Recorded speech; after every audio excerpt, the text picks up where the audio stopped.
And we're live. Hello, everybody. Welcome to Defenders of Kobold. I am Steven, and these are my hapless victims. We are playing The Darkest House by Monty Cook Games. Everyone say hello. Hello. Hi. Hello. Hey. For those of you who did not see our prequel session last week, don't worry about it. This is the session where we're jumping into the real meat of the module. The last session just set up everyone's characters when they were children, kind of setting the story and setting for this session. This is the genuine starting point of our story. And let's go ahead and jump right into it, shall we? The date is October 30th, 2021. It's been over 2 decades since the night that resulted in the disappearance of Stephanie's younger brother, Rowan. The Harlock house was demolished the following spring after the investigation was considered to be closed. The structure was deemed a public safety hazard, but to you four, that destroying the house felt like putting a Band-Aid on a bullet hole. As the years have passed, countless therapists, police officers, parents, nosy neighbors have all told you that you just repressed the truth of that night. You hallucinated. It was a horrid nightmare. It's just a coping mechanism. The horrible truth is just too simple and too mundane. There were no cannibals, eels, or centipedes. There's no smiling man, no floating crystal. Stephanie never disappeared that Halloween. It was years before when she was kidnapped. No, the horrible, horrible truth is that Hank Bowser tortured the group of you. Hank cut out Jimmy's teeth, and that's why Jimmy now has dental implants. Hank burned Stephanie's arm. That's why she remembers it breaking. Harold, it was just a tragic coincidence that your mother passed away that night. There's no way you could have known or prevented it. The mere shattering, that's just a figment of your imagination. Hank is the only person at fault here. Hank is the only one responsible. You can't feel guilt over that night. Hank is the one that kidnapped and likely killed Rowan. The cute, rotund boy that just wanted to dress up as Woody for Halloween and hang out with his sister's friends. The police even found mutilated animal corpses in the woods behind Hank's house. He was a sick, disturbed child, the son of a sick and disturbed man. It's truly a shame that Rowan's remains were never found, but at least Hank, he's on life without parole. Justice has been served. Fortunately, your past traumas have not held any of you back in the ensuing years. You've all managed to find at least modest success, if not extreme success in your professional lives. And in your social lives, at worst, they're bearable thanks to the bonds of friendship that you four have forged over the years of playing Vampire the Masquerade. Nonetheless, even after so much time passing, Halloween is still a sore spot for each of you. As such, every Halloween since that fateful night, you've all made it a point to get together and avoid the crowds of trick-or-treaters. It started as sleepovers as children, but since adulthood, you've taken advantage of Maine's hunting season that starts today, October 30th. You're driving together upstate to a cabin that you've rented. You've packed for a long weekend of early cold mornings in the tree stand and late nights role-playing over the dinner table. Wayne, why don't you describe the SUV that you've all packed up and what you look like right now? Okay, so we're driving in the 1993 Land Rover, Range Rover type. It's in okay condition. It's actually in pretty nice condition. Wayne, checks it out. He's not the greatest when it comes to machines, but he does he does the proper service maintenance. Kind of a dark green interior is kind of a tan leather. And there's a couple tears here and there that have been stitched back together, but it's in pretty good condition. It's got a ton of miles on it, a ton of miles. It's very old, but it has sentimental value for Wayne, as it was his first major purchase, and it was like a purchase that represented like a sense of freedom, like an autonomy that he didn't necessarily have. He wasn't tethered to the trailer park where he lived with his dad. So yeah, he keeps it in really, really good condition. It's also filled to the brim with stuff in addition to, he's got like case files, he's got like his own things here and there. But if he's driving, he's got longer hair, kind of pulled back, and a very small, kind of modest ponytail. It's kind of got a little bit of a scraggly beard. It's not too thick, but it's like he definitely hasn't shaved for about 4 or 5 days. And I think he meticulously keeps it at that length. But he's average height. He's not a particularly tall guy, particularly short guy. He's not particularly well built or particularly weak looking. He's very, very kind of plain in that regard. But he's decent looking, but he tends to wear a lot of black clothing. So, black jeans usually is what he's wearing, boots of some kind. He really enjoyed what Vampire had to offer and kind of took a goth. He went through a very heavy goth phase during his high school years. And now as an adult, he's not like full on, into like cosplay goth, but you can definitely tell that the lingering like effect of his style choices in high school has kind of carried over. And so, black pants, kind of dark clothes, dark ski jacket, like heavy, like a winter coat over top of it, like a North Face jacket or something like that. That's still kind of dark. And he tends to wear, stuff around his wrists. It could be like little dark bracelets or like kind of a thick, like leather, like black leather band around his wrist here and there. So you're either an ex-goth or a youth pastor. I am an ex-goth. I'm pretty sure Culver is probably a fairly big atheist, but he's definitely an ex-goth or retired goth. Retired goth. What does your professional life look like these days? What's that? What does your professional life look like these days? Right. So Wayne is a social worker. Wayne had some drug problems in high school, and he still struggles with that to some degree. But he got into social work. That's what his degree was in. He did end up going to college. Took a while to get there, as he probably went through like the junior college route first, like community college, and eventually got a social work degree. He basically works at kind of drug clinics here and there, and he kind of goes around and helps folks. He runs like addiction support groups and things like that. Is sort of what he's at. He doesn't make a ton of money, and he's okay with that. He doesn't have a romantic life. He's no one he's seeing right now. He's not really into that personally. He's working on himself, as he's part of what he does for a living is like helping others, but in doing so, kind of helping himself in a way. All right. And Stephanie, you're riding shotgun here in this Land Rover. What do you look like now? What does your life look like now? So Stephanie, she's a mortician. She kind of gave up on people, except like her small crew of friends. And she's just like, you know what? I'll just deal with dead people. That's less of a hassle. And so that's what she does for fun. But she's being a little bit annoying. She's probably got one foot up on the dashboard, and she's wearing like a couple pairs of leggings because she knows it's going to be cold and she's always freezing. She's got bottle green dyed hair, but it's not done very well. You can see her roots. It's kind of in like a really shaggy cut, and she's got it thrown up in a bun. She's relatively pale. And she's got just like this big old men's jacket that she wears. I think kind of like those, what is it, Carhartt or something? Yeah. She wears that all the time, regardless of whether it's dead of summer. She's always cold. She's wearing that goddamn jacket.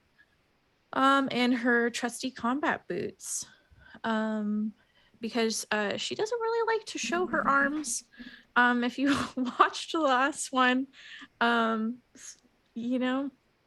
arms, I do still have both. Plural? Jeff. Yep. What? Oh. But the one continuity lingering effects from that. So it's a little weird because it looks like I have like burn scars kind of, but like I also do have where I remember my arm breaking and the bone poking out. I do have a very large scar. So yeah. So the memory of that night is foggy, to say the least, for all of you. But as far as you know, when you all came to after passing out from various degrees of pain or shock, Stephanie was there with you. The memory of her being sucked into the void was extremely vivid for the following weeks, but has since faded. And now even yourselves doubt what what actually happened there. Yep. Going past Stephanie into the back seat, following a faint wine smell, we come to Dr. Harold Malloy. Oh, snap. That's me. Dr. Malloy. He's a short guy, thin, fit. He is a therapist. Takes that job very seriously. In fact, probably won't shut up about therapy stuff or wine because he loves wine. But yeah, likes to dress very, as he puts it, smart. Try and instill trust in his patients. Very professional looking hair, a little thin on the front, but he still kind of combs it very nice. Wireframe glasses and a big old, best way to describe it is dad mustache, trying to look as disarming as possible. Loves sweater vests. He's got his what are they? New Bound? Are those the tennis New shoes? Balance. That dads wear. He's got those on bottoms, especially for this trip. I don't know. All right. He's got those like snow pants where you can unzip them at the knees. Yeah. Yeah. Snow pants that become snow shorts. Yeah. So very uncool. And that's the entire aim. That's the aesthetic. Overpowering the wine smell, we get to a kind of seafoody soup smell in the seat next to you with James. James has finally gotten his new dental implants cleared through his insurance, so now his teeth are looking pretty straight and pearly white these days, if not downright fake. He works at a cannery, just at the assembly line to make sure that nobody falls into a big vat of cans and soup. So he tends to dress pretty casually. Lots of polo shirts. He'll be wearing a sort of a dark, heavy polo shirt with some khakis with a black leather belt and also some Nike running shoes. He's part of the company Frisbee golf team. So that's how he tends to express himself athletically these days. And with the help of his knee brace, he's able to get around a lot more effectively than he did shortly after his incident with a pack of dogs when he was 11. You got to have a hobby. And, for an athlete like you, Frisbee golf is the way to go. Absolutely. What do you guys expect that you have been doing over the past couple hours as you're driving upstate Maine? I'm describing. I'm the DJ. Oh, okay. You DJ. Stephanie's got the aux cord. I am trying to describe in immense detail the flavor palette of the wine that I've brought and some bits of cheese here and there that pair really well with it. And as he's going on about this, I am just trying to zone out by staring directly into the back of the seat in front of me. Like when you're driving past stuff and you just see a sign and you read it and you're like, that's a cow. That's the Walmart. That's also what Stephanie's doing. She's probably driving Wayne fucking crazy. Who's up front? Because Wayne's driving. Wayne and Stephanie. So Stephanie's up front. Okay. So periodically, Stephanie, you will hear under Wayne's breath, just loud enough for only you to hear. He would basically just be like, fucking, if he says one more fucking thing about wine, I'm gonna fucking crash all four of us. I swear to God. And like each time Stephanie just gives you like a fist bump, like like a little hidden, like, dude. Yeah, like I hate wine. Yeah. She's just nodding like I'm ready. It's like a Thelma and Louise moment. We just grab her and that's it. We're going. We're going. You just see eventually she's like cliff, river. That's a good size fish. That could take us out. Yeah. That was Darkest House, everybody. All right. Nice job, Steven. Almost got to the house. So you're driving. It's an easy drive, slightly winding, very scenic. The trees are dense in upstate Maine, and they're all turning to beautiful colors. The leaves haven't fallen yet, but they're getting ready to. It's really just a gorgeous, peaceful, almost serene drive, if not for the chattering happening from the backseat. It only takes a couple hours. You make good time because the roads are empty before you make it to the cabin. It's a very modest cabin, 1 story. It's got 3 different rooms in it, so 2 of you are going to have to bunk somewhere. You're probably going to have to draw straws to see who hangs out with Harold, it sounds like. Got the best sleep mask. You're just going to love this. You just wake up and he's standing above you, just swirling. Good evening. He's got a sleep apnea machine full of wine. That's it. He's talking through the mask. This really makes for a good breakfast wine. Like, oh my God. I should have researched actual wine. All I know is Moscato, and I don't think that counts. He's not like even a real wine aficionado. He's just got a bunch of box like Bartles and James wine coolers and shit. Yeah. How many packs of Franzia do you own? That's it. Wayne, you pull up the drive. Like I said, it's a modest cabin, but it represents a nice escape, especially during a very sensitive, emotionally draining time of the year for you all. You pile out. You each grab your main bag. There's still plenty of luggage left, but you'll get to that in a bit. And you're ready to go into the cabin. And we're just going to start this off in a fun way with marching order. Who's going in the cabin first, guys? Sure. me. I'll do it. If no one else is really going to volunteer. I'll do it. I'm going straight for the bathroom. Okay. So Wayne has the keys to the cabin, and Stephanie's racing him to get to the bathroom. I'm just can you can you open it? Once it's old, okay? It's old. Calm down. Jeez. And Jimmy and the doc are hot on your heels. Oh no, I'm Wayne- taking that minute to do that good stretch, that deep dad stretch after. Meanwhile, I'm hauling ass right for the house. Jimmy's like, I got to shit. And I'm like, no. There's one bathroom. Wayne, you open the door, you take a step in. Stephanie and Jimmy are right behind you, kind of pushing you forward. And as the 3 of you look up, you realize that this is not your cabin. What makes us realize that? You see the exact same living room that you found yourselves in as children. If you remember when you went to the Harlock house, you'd explored there before, but that fateful night when you walked in the front door, you were in a living room that you had never been in before. It was not a living room in that house, and you find yourselves in that same living room. You notice the same furniture, all draped with canvas. There's a rocking chair just to the right of this. Thankfully, no old woman rocking it. Although there is movement to it, it is rocking just gently.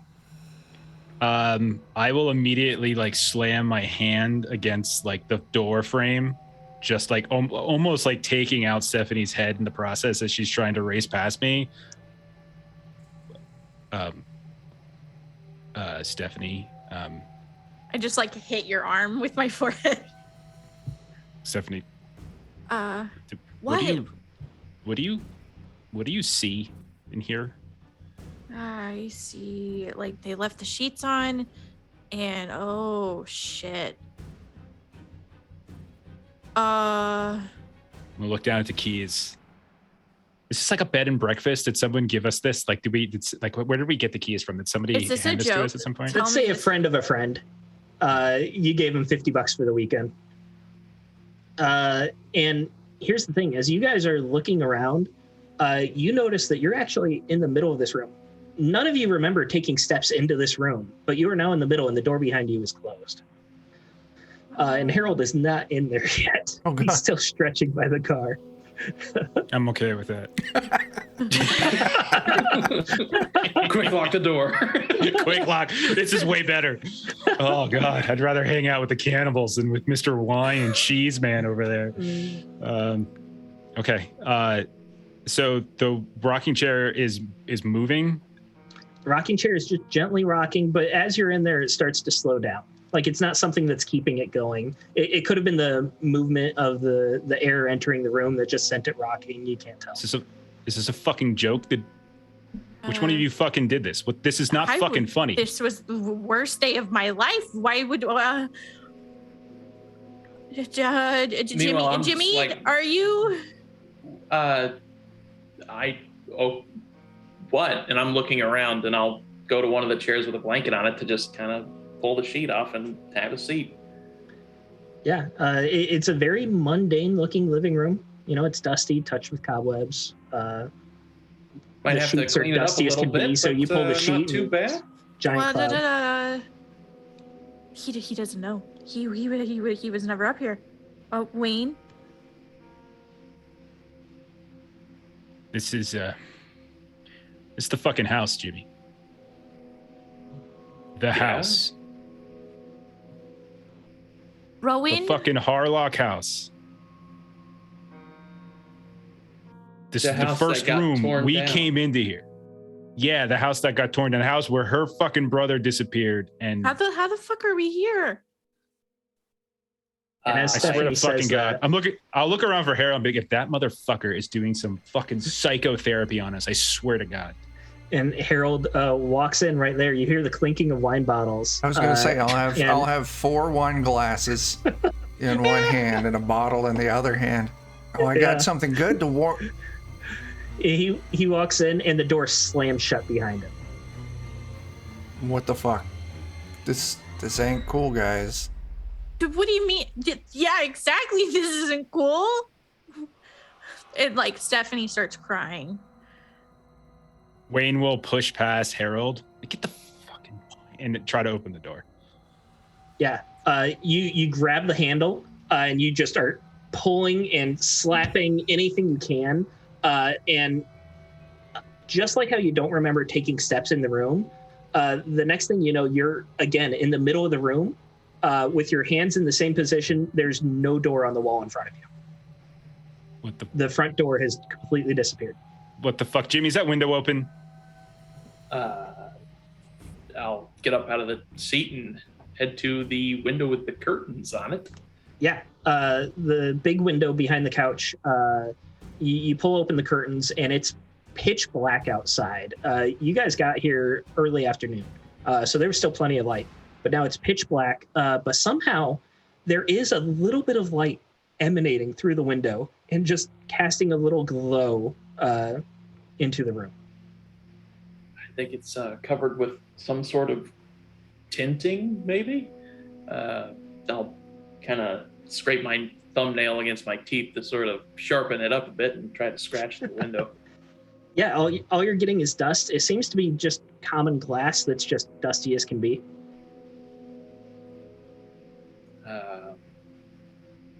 Well, I don't know what's going on, and I don't like it. So, good joke, everybody. Good one. Trick or treat. Yeah. It's real fucking funny. I'm gonna pick up that little table that's got the lamp on it that's next to that armoire there, and I'm gonna try to throw it through the window.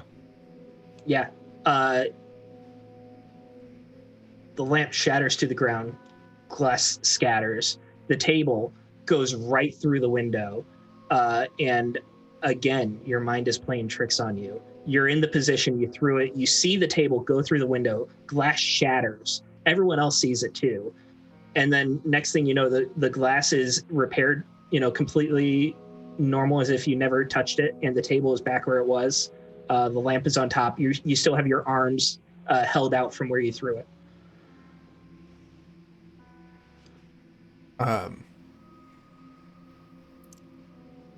This is... Oh, fuck. I don't Crack know. open the wine, please. Yes, maybe we'll calm our nerves just a bit. I'll set the 4 glasses down on the table that wasn't thrown. Get my opener open, pop it open, and pour 4 very large glasses.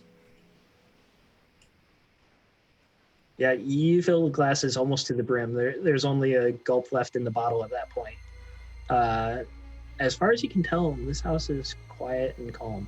The rocking on the chair has stopped. It's definitely an unnatural, eerie feeling, when you're in a stranger's house. Something is not right, but nothing else has happened. So the door is still there? The front door is gone. Okay. There is that entrance to the hallway that you can see in the picture. But the front door, it looks as if there never was a door there. It's just drywall. After I'm done with my glass of wine, I'm going to pull out my cell phone to see if I can't get in touch with somebody. Yeah. Looking at your cell phone, it's on. However, the time is cycling backwards. Not extremely fast, but faster than it should. It seems like every minute it goes back is about a second. Every second it goes back another minute, and it just keeps going and going and going. As for signal, it says you don't have any. That doesn't mean you can't use it. I'll put the cell phone to sleep, and I'll put it back in my pocket. Okay. How We dark don't is have it a in signal. here? I'm sorry? How dark is it in here? Pretty much exactly how you see in the picture. Like, there is light emanating from the windows, but there's no other light source. You haven't tried turning on any of the lamps or anything like that. Do we have do we okay, 2 questions. Do we have like the gun and some of our supplies? Would we have brought some of that with us? So you carried in 2 shotguns. You have your shells. Basically, you have like your camping backpack with you, like your main bag. But then like the peripherals, like the week's worth of food, things like that, you did not bring. And then the whole idea of like the cannibals, the seeing the man on the table, like getting eaten and shit, like all that kind of stuff, like that's not really in our brains anymore. That's like good question. It became foggy over the years. Every mental health expert told you that it was a figment of your imagination. It never happened. There was no evidence for it. As you enter this room, those memories are sharp as ever. Okay. Who wants the fucking shotguns? It's like I'm just like unpacking them at this point. Like, I think you've got the most expertise with it. oh, yeah. Okay, yeah. That real funny. Okay. Well, you own a shotgun. I don't, so I'm just saying. Jimmy's got better aim than I do. So Jimmy the does second have one goes good to aim. Jimmy then. Yeah. Yeah. Okay. Yeah. I'll take a shotgun. Excellent. Yes, I'll do exactly that. And there are 20 shells to be divided as you will. Where Split it evenly. the door was, I'm going to pull out my multi-tool and get the little saw blade out and then try and force it through the sheetrock. Maybe it's behind the drywall. Maybe the door's still there, and I'll start. So you start sawing, and it turns out it's not actually sheetrock. It is plaster, but it's got that wooden Mesh. slat framing Okay. behind it. So it's the older style building where they did the wood slats and then they plaster over it. And you start sawing through. It's going to take you a while to get through that wood, but you can go through it with your multi-tool.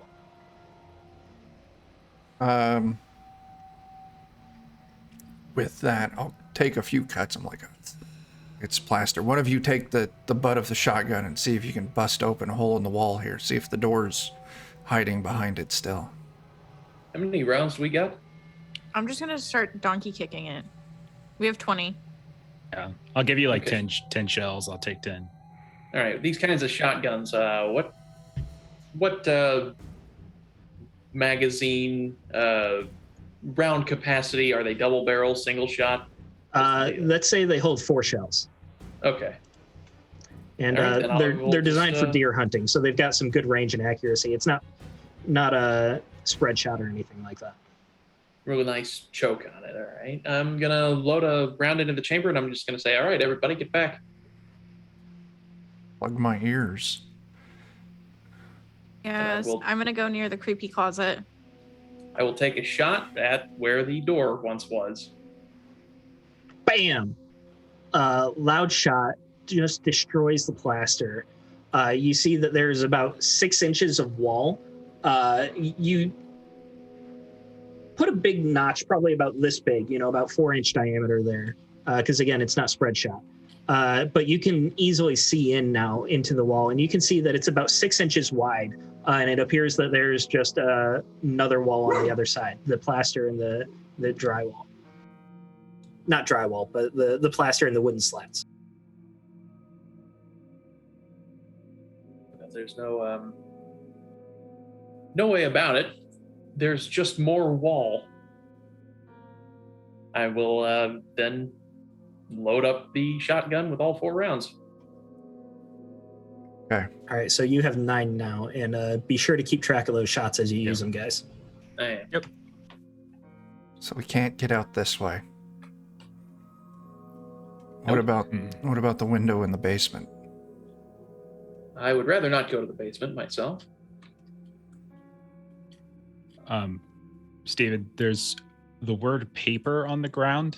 Is that something we actually see? Like there's a paper on the ground somewhere? Yes, actually. If you start walking around exploring, you'll see there's a scrap of paper. And are you picking it up? Yeah, I'll pick it up. I was worried we weren't supposed to see it. No, it's fine. It's fine. And it's a handwritten page. It appears like it's torn from a journal, and it reads, February 4th. Marjorie attempted to get me to leave the house today. You've been cooped up in there all winter, she said. I told her I wasn't well and that she should come back another day. I feel fine, of course, but I've no desire to interact with the world today. When the girl from the grocery store brings me food and necessities every week, I've no need to walk about in the sun and see the sights. I have all the sights I need here in the house and in my books. Fresh air holds no appeal, particularly in this cold month. Perhaps in spring I'll venture out and make Marjorie happy. Summer at the latest. February 7th. Heard the child's laughter again today. I suspect there must be some little animal in the walls. Do we see a book in the room that this might been a page that was torn out of? One of the tables or anything? You guys can start doing a cursory search of the room if you'd like. Stephanie said she was already near the closet, so I would assume you're checking that? Yes. Yes. That's definitely not DM guiding you. I would never do that. So searching the room, there are cabinets that are completely bare, little drawer and end tables, stuff like that, that Wayne, James, and Harold all search. They don't find anything. Stephanie, in the closet, it mostly holds just old coats and jackets. Nothing that has any sort of usefulness compared to what you're wearing now. A lot of it's moth-eaten. There is a shelf above with a single glove and a broken umbrella. And on the floor in the closet, there is a small cardboard box. I'll kick the cardboard box out into the middle of the room and then close the closet and then kind of kick the lid off of it. Yeah. So inside, it has a few dead flies and a few scraps of paper and what looks to be a piece of torn canvas.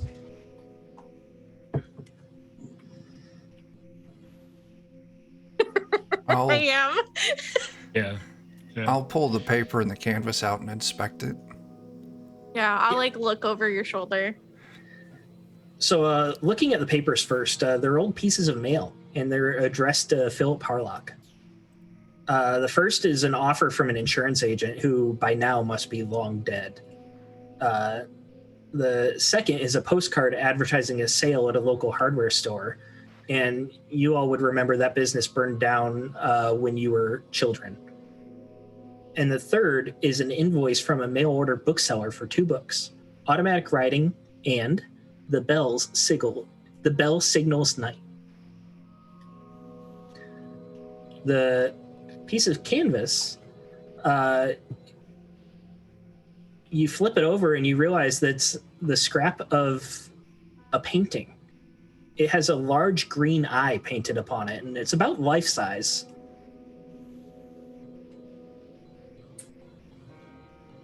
Is this Phil Parlock? Is that a familiar name to us?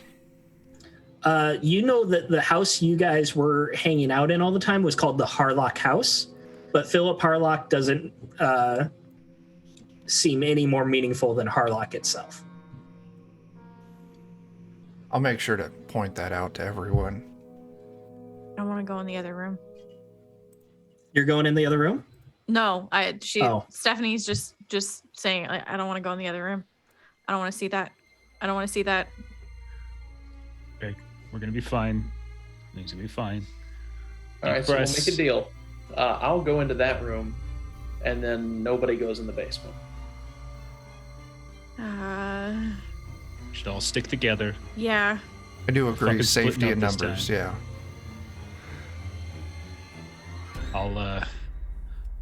I'll fucking go first. Jimmy, you got the other shotgun. Watch our back. We'll just stay together. All right. Is there anything else in here we need to look for? I think we covered it with our search. I don't see anything else. I'll get Yeah. my flashlight out and have it just in case it's dark in there. Can I turn on the lamp that's on that little table? Yeah, you can. It emits a very feeble, pathetic light that kind of flickers occasionally, but it lights up about 5 feet around it. Okay. I just want to be able to see what's going to be casting shadows, if anything. If anything, you cause wall. more shadows with this light being on, but I understand the sentiment. Yeah. If it's tall and has a smile, it's going down. At So- least there's electricity in here. What is our marching order then? Wayne, and probably Harold with the Harold, flashlight. Yeah. Yeah. Then Stephanie and Jimmy following up the back. It's a big shotgun sandwich. All right, so we've got our shotgun sandwich going. Sorry, you were going to say something? Before we go, did our search, did that include like searching the like couch cushions and shit? Yeah, we'll say it did. Okay. That was okay. Just making sure. You never know what falls out of people's. Okay. Is yeah. there- And No, at that you're- point- Yeah. Is There- there... Oh, I'm sorry. Go ahead. No, you're fine. Just for we're all on the same page, if you say you search the room, I'm going to give you the most important details because there's so many nooks and crannies in like a modern house. I'm not going to ask you to say like I searched the couch cushions, I look under the table, that kind of thing. Okay. Is there a I pull up post the date floorboards. of any kind on the mail or Phil? States? Post date. Post date. Like when yeah. The dates were from the early 1900s. Oh shit. Okay. We'll say like 1940s ish. Okay. All right, so shotgun sandwich is ready to go. Mm-hmm. Go. Yep. Harold, the first thing you notice is you get your flashlight going over Wayne's shoulder is this hallway that you're about to enter. Light does not seem to penetrate it. It's pitch black, and your flashlight just does not light up a damn thing.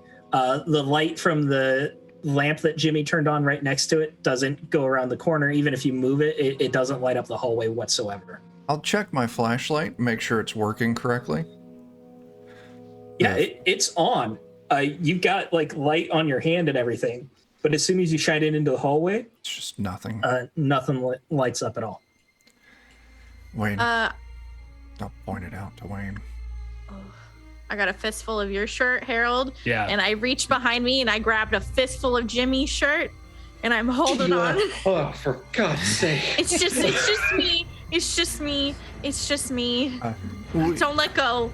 If we're gonna form up in a chain like this, there were sheets over the furniture. Maybe we could roll that up into like a... I don't trust it. Okay, that's fair. We have camping gear. Would we have had any? I don't know what kind of camping we were doing. If we were just shooting animals, or if we were like going. I believe I said you guys have 50 or 100 foot of paracord. That we do. Yeah. We brought this in. The fucking sheets on the couch. We brought this in. This is ours. That's a better. I forgot about it. Yeah, let's get it out, and we'll. I don't want to tie us together, but at least if we have something where we can all hold on to it. I will wrap it around my wrist, but I'm still also holding your shirt. Like Okay. Just helps to get that tighter grip on. Yeah. I will hold you.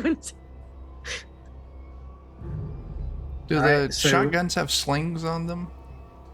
Yeah, we'll say they have slings. And then there's also like various types of like netting that you can salvage from your backpacks. You had a little bit of gear for the tree stand. You don't have the actual tree stand with you, but just various attachment points and things like that you could have used for it. Okay. Do I hear, like, because remember that next room we went into, the man was eating the body? Do I You would remember that the next room was actually a kitchen. Oh, yeah. There was a hoarder's kitchen. And then after that would be the dining room. But you do not hear anything coming from this hallway. Okay. Okay. Do we go Let's forward? take like a deep breath. He'll be like he's diving into a pool, and then just go. Just like plunge into the hallway. Behind you.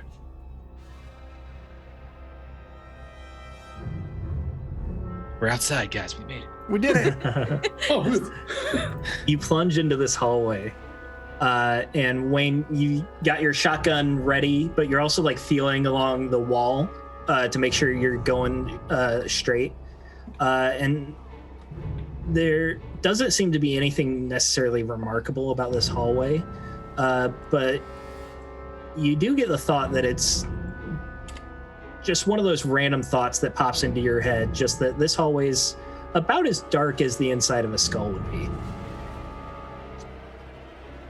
Moving through, That's a you weird detail. Yeah, it is. So weird. I'm familiar with dead bodies. I do believe that it's okay. You shuffle through, and it's about 20 feet. So it's not an incredibly long hallway. But by the end of it, Wayne, you're already questioning what this is, because if you remember how you entered the house last time, you immediately went into the kitchen from the living room. There was no long hallway. So this feels out of place. But, you doubted your memories for so long. Maybe you're just remembering wrong. Maybe the kitchen's coming up. As you're questioning that, your hand feels the edge of a door frame, and you can bring your hand over and you feel that there is a wooden door, 6 panels, and a metal handle of some sort, round handle. Okay, so I'll the whole time I'm walking, I'll just be saying, "This isn't right. This isn't right. No, this isn't right." And then once my hand touches the door, I'll be like, "Harold, door, got a door." And he kind of whispering, not super whispering, but kind of keeping his voice kind of down for some reason, just instinctively. Door, got a door. That's the word back. We've reached a door. We've reached a door. This isn't the kitchen? What the fuck? No, it's a door. We haven't gone through yet. The word gets back to Jimmy, and it's just it's a window. Fucking password every time. But I will open the door. All right. If I can. And you find yourself in a vastly different room than you expected. Let me pull it up here. And it has the color scheme. of a skull's interior cranial cavity. I'm so nerdy. Yeah, that works. You're on the money. What the fuck unloading? is that? So you are in this huge room with wooden flooring and brick walls, and there are brick pillars that rise to the ceiling in a single row. And from the doorway, it's impossible to see the edge of the room on the other side. It fades into darkness on both in front of you and to the left-hand side. On the right-hand side of the room, the brick wall has several large, high-placed windows that only show darkness, just like the living room, but there's a little light that somehow comes through to them. And near the second pillar's base, it looks like someone's pried up some floorboards. That's... What the fuck is that little girl over there?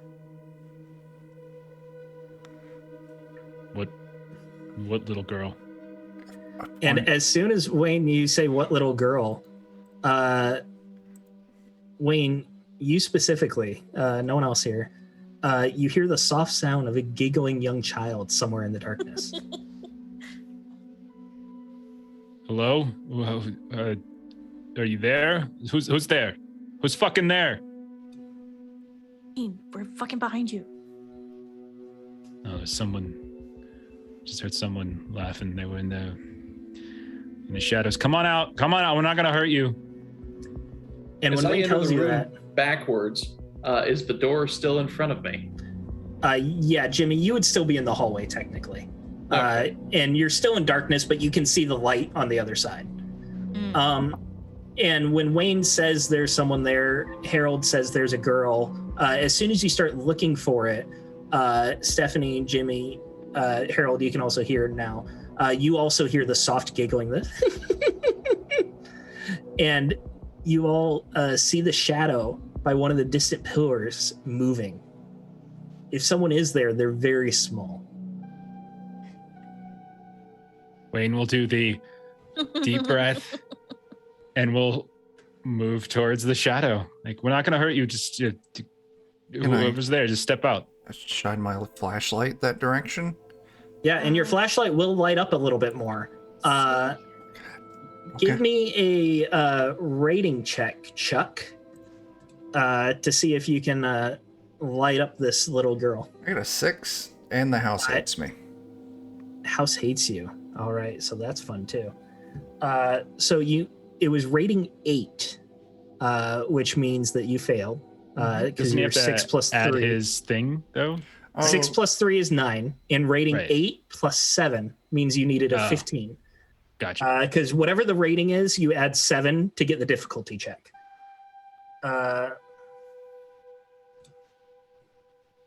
House hates you.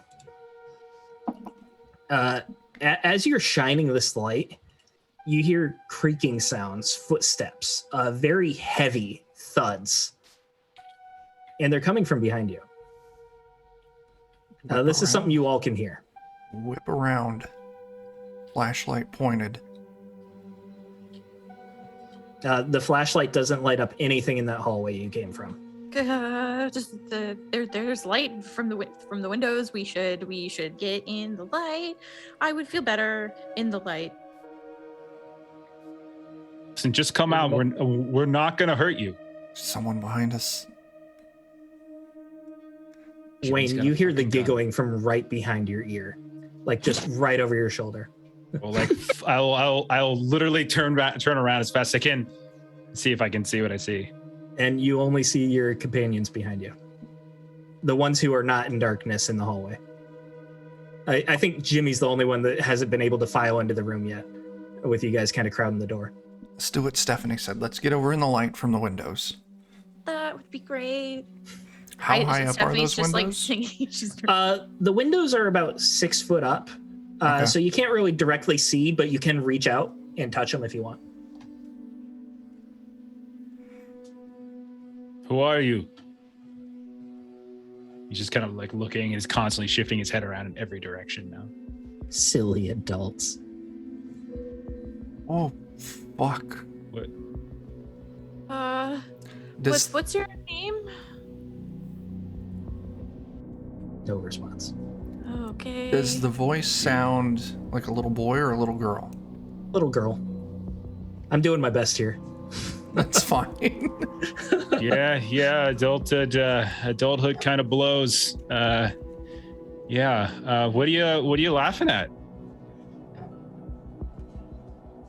Again, no response. Okay. Do you know how to get out of here? Can you point us to like the way out, and we'll just leave you alone. If that's what you want, we can just leave you alone. Give me a rating check to persuade. This one will be rating 2, which means you need a 9 or higher with your bonus. You are a social worker that has worked with children, so you could argue that applies. I do argue that applies. So that's a +5 then to this, whatever I rolled in. 16. The house invites you in.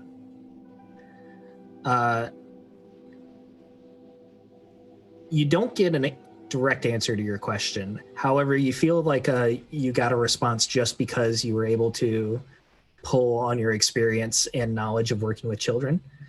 And you just hear a gentle singing in the background. Men of words, but not of deeds, are like a garden full of weeds. Do I recognize the song? I'm gonna My hobby say is that I am a no. musician, by the way. I am a musician. Yeah, I'm gonna say no. It sounds like a nursery rhyme, and you didn't have many parents singing you nursery rhymes growing up.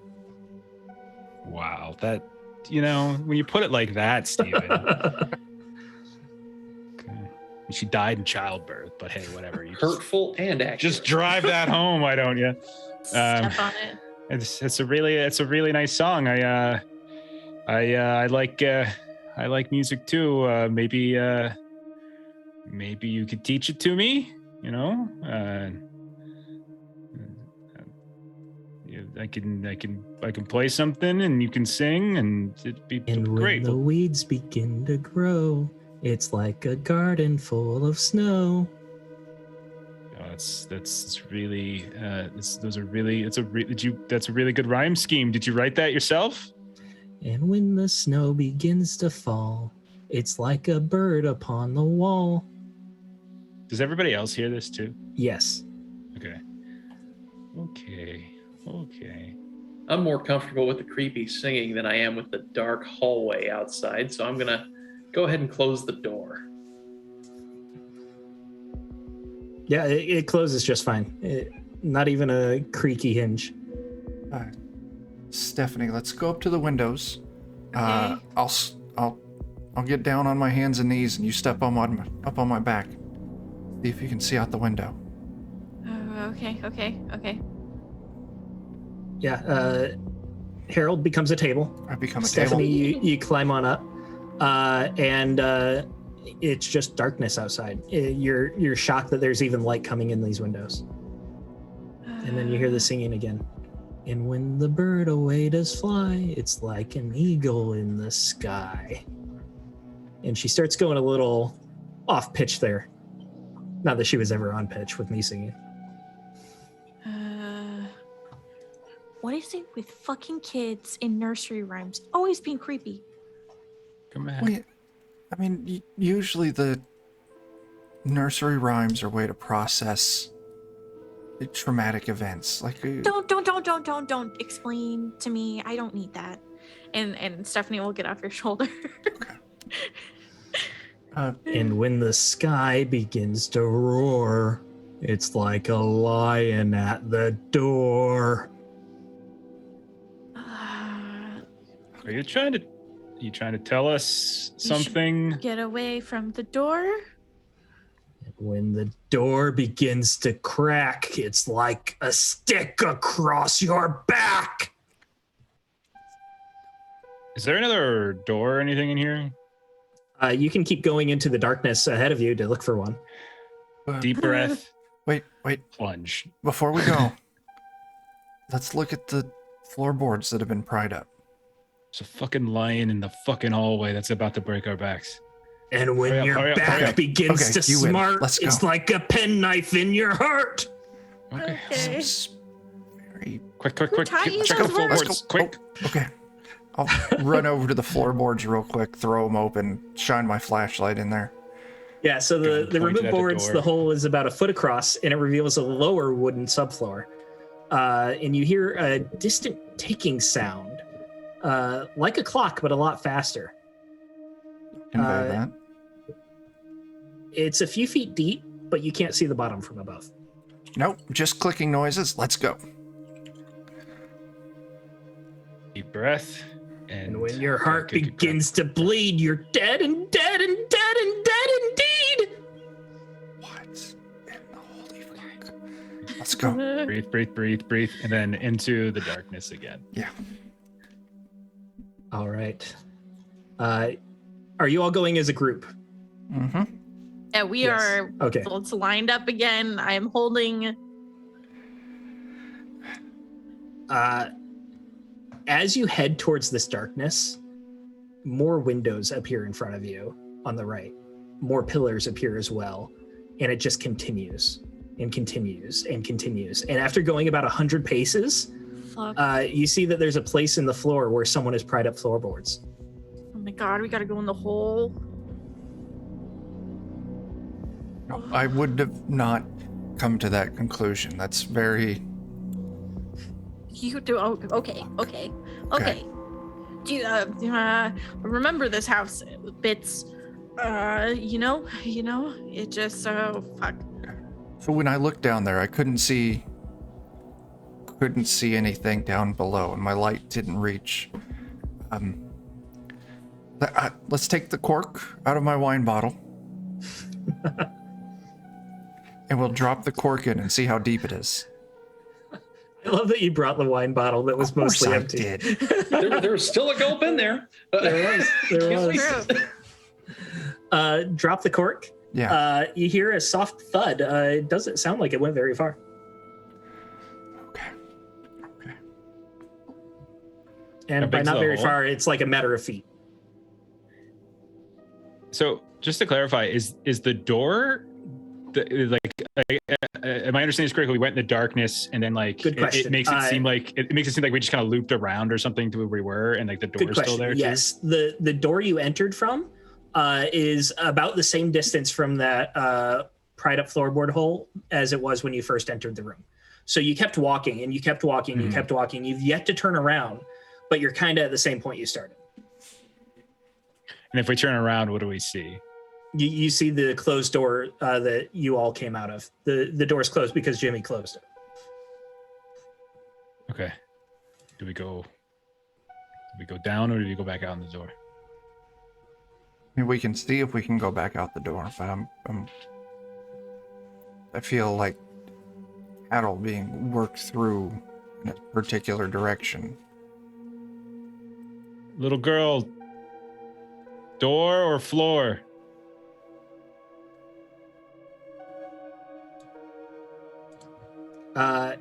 Give me one more persuasion check, Wayne. What? Rating 2 again, so you need a 9 or higher. You got this. So, Got it. Oh, no. 14. Well, 14. And the house hates you. Does the house hate me?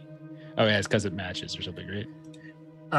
As you call that out, you hear kind of rumbling from the entire house, like just a minor vibration, almost as if there was like a Category 2 earthquake. And as for the little girl, you see just the briefest of shadows in the light, just running past you, like straight across your vision. And then you see another. As soon as she disappears into the darkness, she reappears behind you and goes forward right past you, just like you can feel brushing against you. And she disappears into the darkness again. Do the rest of us see this? Yes, all of you see this. Okay. Do we follow her? Follow her? Do we follow her? Why not? Let's go. All right, yeah. So try to so follow her, basically. You start moving to the left then into the darkness on that side of the room. And you cross through a brief amount of shadow, and you then see revealed another row of brick pillars and another brick wall with windows, and then a door on your left that is closed. It appears to be a mirror reflection of where you just were, except now behind you is entirely shrouded in darkness. We see the pried up floorboards. Yes, directly in front of you. Do one of them fucking MC Escher paintings just down the stairs, up the stairs at the same fucking time. I'll go down to the hole. I'll pull out that multi-tool again, and I'm just gonna, on the floorboard right next to the hole, I'm gonna carve in just like 3 lines or something like that. Slash through them. Like, let's go back to the other way. Mm-hmm.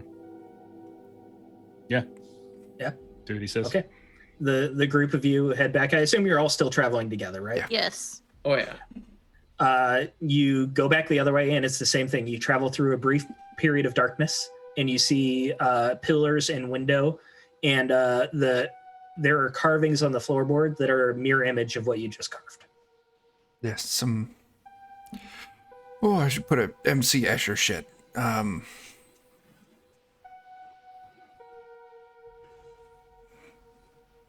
So Grab the boards and go down. I think so. I'll right. start pulling up boards. Yeah. So you start prying up more of the floorboards, but you get to a point you can only widen it about half a foot more before these floorboards are actually on top of a foundation. This hole that you've widened is only about 1.5 feet by 1.5 feet wide, is what you've realized. And then it's like a concrete foundation around that. Do I think we would all fit through that? 1.5 feet, no. That's not the way then. Back out the door then. I think so. You do still hear the feel- ticking coming from the hole as well. Don't forget. The whole time that you were messing with those floorboards. You said the flashlight didn't light Did up not anything? illuminate. No. Jimmy, hold your phone up. Hold it in the hole. Yeah, I'll wake up my phone and I'll try to shine that down in there. Yeah. How have deep my, are you holding it? shotgun. I'll have my shotgun set on my arm like that as I shine the phone down into the hole. I meant hold your phone to see if it's ticking like a clock. Maybe the weird thing your phone was doing with the time. Yeah. I'll see if it's synchronized. Your phone is still going backwards, and at this point, it's gone back many hours, possibly a full day. Does Harold still Is have it- the wine bottle, by the way? I do. Do you want to try something with it? There's a gulp left if you Yeah. want it. I don't fucking drink, Harold. Jesus fucking Christ, man. Apologies. I grab the, like, you know this. I tell you all the time. So I'm gonna grab the bottle, and I'm just gonna kind of try to feed the bottle down into the darkness and just sort of like move it around to see if there's anything. Yeah, like you're using it to like extend your hand. Just to sort of scope it out before I put my Yeah. own arm in it, because I fucking remember. Jeff remembers what happened to Ashley. The bottle does When not you seem to touched be it. sucked into any sort of void. There is no black hole. It does disappear. The light does not penetrate the darkness, but it moves exactly the way you would expect, like if you closed your eyes. Does it hit anything down there? Do I hear a sound of it? It doesn't hit anything. If you're keeping your hand out of the darkness, it does not hit anything, except the sides. You would hear the clink of glass on concrete as it touches the Right. foundation. Fucking. Do we remember Stephanie putting her arm inside of the portal? And Yeah. we do. Oh yeah, now that we're here. Yeah. I feel like Wayne has like a flood of guilt has come back to him about that, because he's the one who told her to do it as he was chasing after Harold. And so like he'll just resigned, and he'll reach his arm down at that point. Wait. don't I'll wait, grab wait. you around your waist, and I'll get my Ooh. hunting knife ready. Oh, Yeah, such strong forearms. Well, now we know why Wayne gives you such a hard time, Harold. I think Yeah, it's so I'll I reach think my- it's Harold that's giving Wayne the hard time. Yeah. Yeah, I'll hold on, and I'll have my yeah. hunting knife at the ready. All right, so Wayne assumes the position. Harold comes up behind, and Wayne puts his arm down. You go about shoulder deep, Wayne. Yeah. And It's impressive. at first, it's just nothing. You don't feel anything. But then after you're like really pushing your face is pressed against these floorboards and you're reaching as far as you possibly can, your fingertips feel a large metallic object. I will try to wrap my hands around it and see if it's movable. Can it move in any way? Yeah, Is it something to pick up or switch or something? You start feeling around. It's a very odd shape, and you can absolutely grab it and pick it up. It's heavy, maybe about 20 pounds. Okay. He'll pick it up. I got something. There's something down here. Hang on, here it comes. And I'll just kind of pull it up. Yeah, you bring it up and you reveal a large metallic object. It's an ornate pewter mantle-style clock with 2 clock faces. Each shows a different time. Okay. What time does it say? The one on the left shows 8, and the one on the right shows 11:30. It's like East Coast, Pacific Coast. What the fuck is this?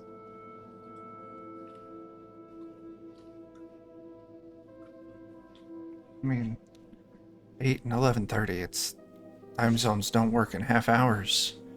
How is it? Is it running backwards or is it just? It's not moving at all. But it's still ticking. It is still ticking. Is there a plate in the back that we can open up and look at the gears or anything? Yeah, let's say there is, just with some delicate screws. Nothing that you wouldn't be able to open with your multi-tools. Yeah, Harold's got the multi-tool. Yeah. You all have one. Oh, Mm-hmm. this is a fucking bomb. I swear. Oh, I wasn't even thinking of it being an explosive. Oh my god. Well, I mean, if we want to open it, I've got Go. used a Open it, screwdriver. Yeah. You take off the back plate, and you see that there are many gears, various sizes and thicknesses that are all turning rapidly, creating this ticking noise. And the rate that they're turning, you would assume that the clock face would be turning as well, but it's not. Clock face is. Is it broken? Maybe I've had watches before where I dropped them and it kind of popped the hands out a little bit, so it still ticked but didn't move. Maybe, I mean, I don't know how to fix a clock or a watch, but I mean, maybe it's just broken. Here, let me see it. I'll lower my shotgun. Actually, I'll just hand it to Wayne, and I want to check out this clock. Yeah. This social worker. X-Men has got 2 shotguns. What's up? All right, children. It's therapy time. I'm gonna check this house out. I got 1 shotgun for each eye cavity. Let's go. One for mom, one for dad. Oh my gosh. This one's All right, Mulder. take This one's Scully. Let's go. Jimmy, what are you looking at with this clock? I want to take the minute hand of the face on the right and try to move it to the 12. Yeah, you're able to move it to the 12. All right, then I'll just switch the hour hand over to 8 so that they both read 8. Okay. Does anything happen? As soon as you switch them to both read 8, a dozen blood red eyes appear out of the air around the clock and begin swarming around it. And they are just swirling around. Are you holding on to the clock, or are you going to let go when you see this? It's your call. Oh, I'm gonna drop it and back the fuck up. Okay. Give me a rating 1 defense check here. So you need an 8 or higher. All right. A question from chat. We need clarification. I is the letter I? I is in I. Oh, Yeah. Okay. Wayne's an That's idiot. like we know this. this is a Sesame Street Too thing much going math. on here. Oh, it's 8 U's. Too much. Oh no. I got a 9 with house invites me in.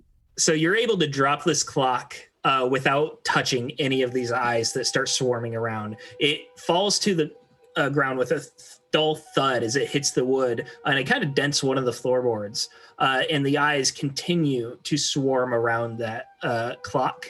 What are y'all doing? I'll reach for one of the shotguns. No, I'll hand it back. Yeah. Okay, good. I Then mean, I'll shoot if at the it's clock. just, is it eyeballs or is it like Eyeballs. spectral eyes? Bloody eyeballs. And there's still a little bit of the optic nerve dangling, and just drips of blood coming too. I'll just swing at one of them, like a baseball swing, if I could. See With if I the can hit shotgun? one. Yeah, I don't want to. Okay. I mean, like we're limited on shells, so I don't. Yeah, no worries. Shooting a freaking eyeball. Rating 1 check again. Okay. Now I do have guitar and music, so that's a 10 Is it like hitting a guy 10 with a plus guitar? 3, Plus so 3, 13. Yeah. So you swing, holding onto the barrel or the handle? Shit. Is it stickball or cricket? Yeah. I think I'll stupidly grab it by the barrel and swing it. Yeah. So it hits with the butt of the gun. Don't worry, it does not hit the trigger. You are safe. I rolled a 13. I thought I was. You swing. One of the eyes goes flying into the darkness. You really connect with it, and there's just like a squirt as it squishes from the impact.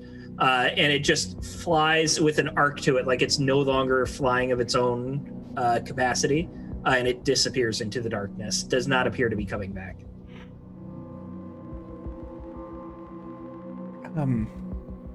Well, at least, I mean, it seems like they're not hallucinations. I don't know if that's a good thing or not, though. It's not a good thing. I want it to be hallucinations. Okay. How many more are there? Like 11 or so. It's hard to count when they're all moving. Do we need the clock? Is this something we really need? Tell you what, I'll aim my barrel in towards the clock and try to move either of the two hands away from the right hand 8 o'clock position. See if that affects anything. All right, so they're still swarming around the clock, so you're going to have to be very delicate with how you try to move it. Give me another rating 1 check as you try to avoid these things. Alrighty. Yeah. You pass. You get an 11 there. However, the house hates you. And as you go to reach towards this clock, describe again what you wanted to do with the clock face. Well, the clock face is the clock face on the right is now pointed to 8 Yes. o'clock. So I'm trying to stick the barrel of my shotgun in so as to just scoot either one of the hands off to the side. Is there a certain time you're trying to go for, or you're just trying to move it away from 8? I'm just trying to move it away from 8. Okay. Roll a d12 for me. See what you get. We'll see. Oh boy. We'll decide what time it goes to there. And as you are scooting 7, okay.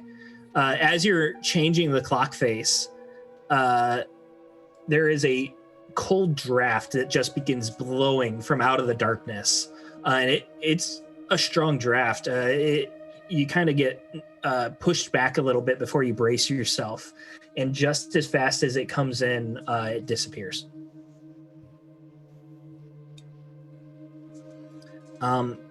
As for the clock, as soon as you change it, the blood red eyes disappear. Thankfully, they just kind of fade into the shadows. And a small black doorway appears in between the two clock faces, kind of like a little cuckoo clock doorway.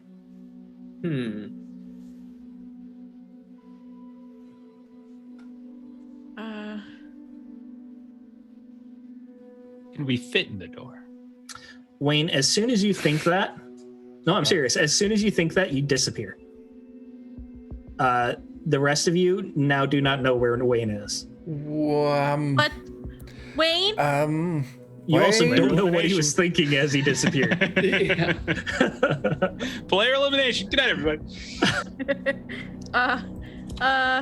And like this is freaking Stephanie out because she's already lost her brother in this house, and now Wayne's gone, and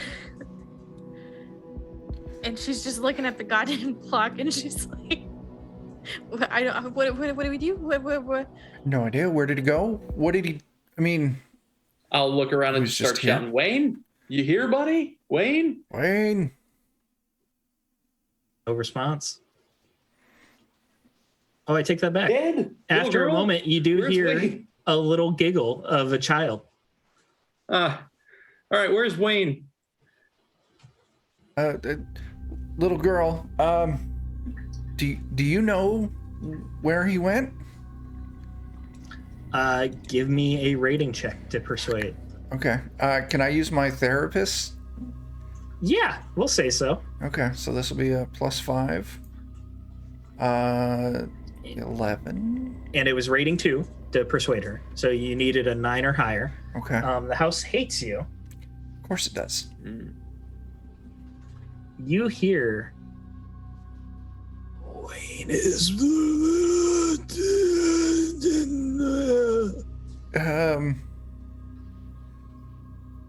I did not make that out. The sound of that, Harold, is much more terrifying than I'm able to emulate, and you are suffering a rating 2 mental attack right now that you need to defend from. Just roll rating. Rating, yep, and it's basically the same thing you just did. You needed a 9 or higher. You do not get to use your therapy on this one, though. Okay, we'll eat with my 3. Yeah. So you feel like the mental strain of hearing that freaking you out, but it doesn't cause any sort of damage or anything like that. Okay. Did you all hear that? Wayne something mumbles, super creepy ghost. Did we hear that? Harold was the only one who heard that.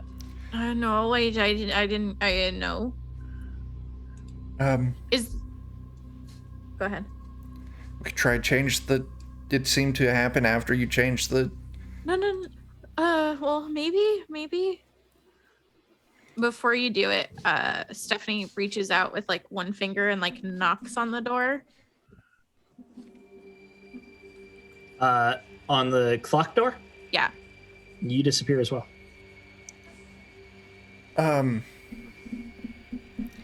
Well, Jimmy. What the fuck? You only had the one wine bottle, right? I have another one. Yes, I've only got the one wine bottle.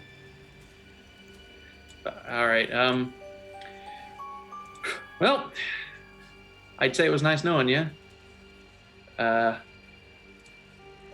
it's a hell of a way to part.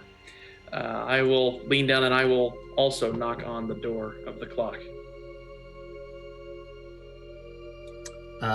Jimmy disappears as well. It's just you, Harold. If I gotta go, I might as well not go alone. I'll give it a little knock. We'll cut to Wayne. You have a few moments here by yourself. Let's go ahead and activate this room.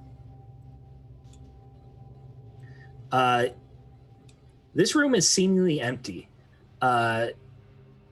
You can see the orange circle on the bottom left, right? Yeah.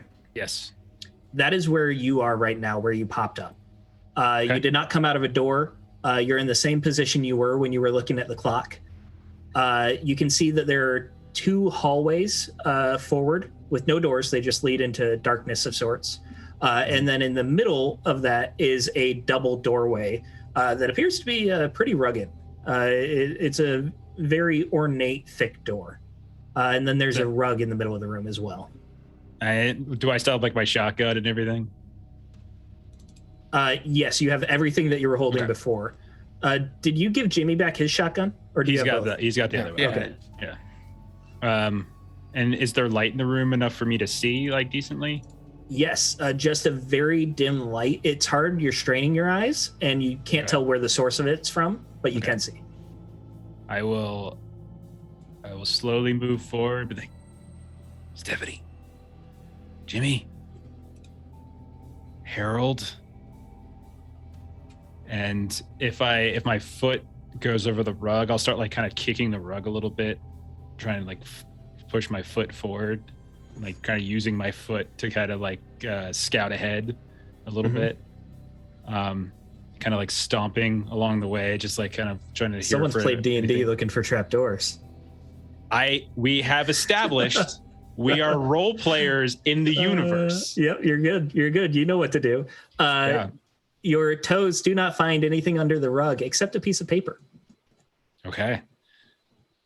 I will pick that piece of paper up. It appears to be a page torn from a book. God damn this book. Okay. And it reads, April 7th. The bone key allowed me into the armory for the first time. I had no idea there was such a place in the house. I took a knife from there that seemed to want to leave with me. April 9th. This knife, this eager knife, it wishes to kill. I should return it to the armory. I'm afraid of that place, however. Something dwells there now. I can feel it. I can smell it. Like metal shavings and newly drawn blood. Whatever it is like the knife. Perhaps they are one. Perhaps they should be reunited.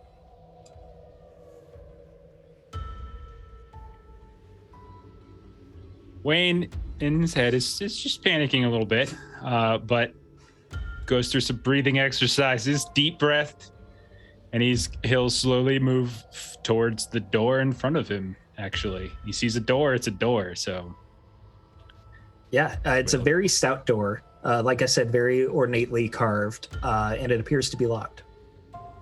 Okay. And then if that's the case, I will, as all good role players do, go left. Left. As you're about to go left, you did spend a minute reading. That would be when Stephanie shows up in the room. In the same spot you were at, Stephanie, and you're in the same position. You're kind of crouched over, and you have your finger out, E.T. style. What? And like she'll take a moment. Wayne.